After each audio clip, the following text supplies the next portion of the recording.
Ayatollah Ali Khamenei, Iran's supreme leader, the man who was in Israel's crosshairs. One person said no, US President Donald Trump. A presidential veto, a moment that could have ignited the entire Middle East. Is that now well and truly averted? What do we know? Let's get started. Today, we don't just talk about a cancelled hit job. We ask, how close did we come to disaster?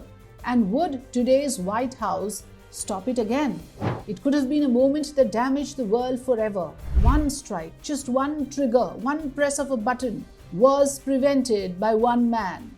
We are talking about Ayatollah Ali Khamenei, as I mentioned, Iran's supreme leader, who was reportedly in Israel's crosshairs. And just before the operation was greenlit, one word from Washington stopped everything. The man who said no is US President Donald Trump.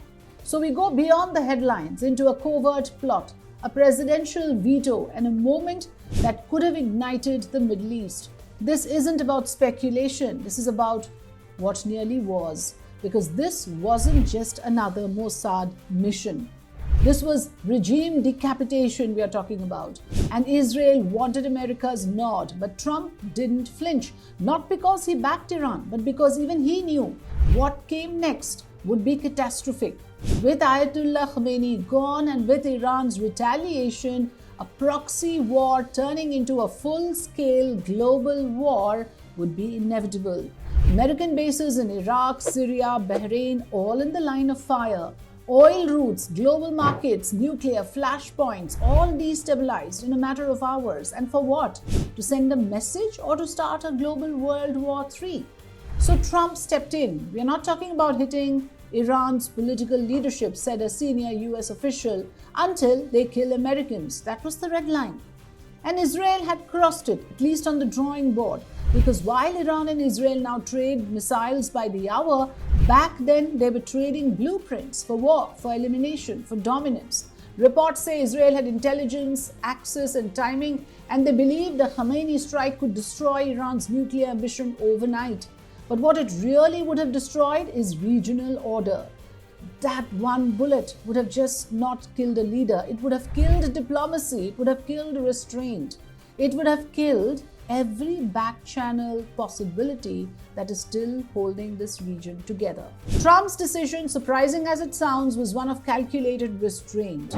Today, as Israel bombs Tehran, as Iran strikes Tel Aviv, as generals fall and civilians die, that decision feels more relevant than ever. The Iranian regime remains defiant. The Israeli war cabinet remains on alert. And somewhere between these two nuclear shadows lie an uneasy silence of the world. Because this, after all, isn't just about one man's veto.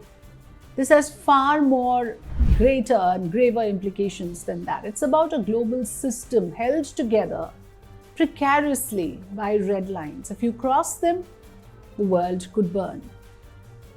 What does this tell you? It tells you that we are living in uncertain times, and there are one or two people out there who could change a lot of things for a lot of us. And don't forget to subscribe to Free Press Journal for more such updates. We continue to track the geopolitics around the Iran-Israel war. Press the subscribe button, press the notification button if you want to get notified for more such interesting updates on global news. Thanks for watching.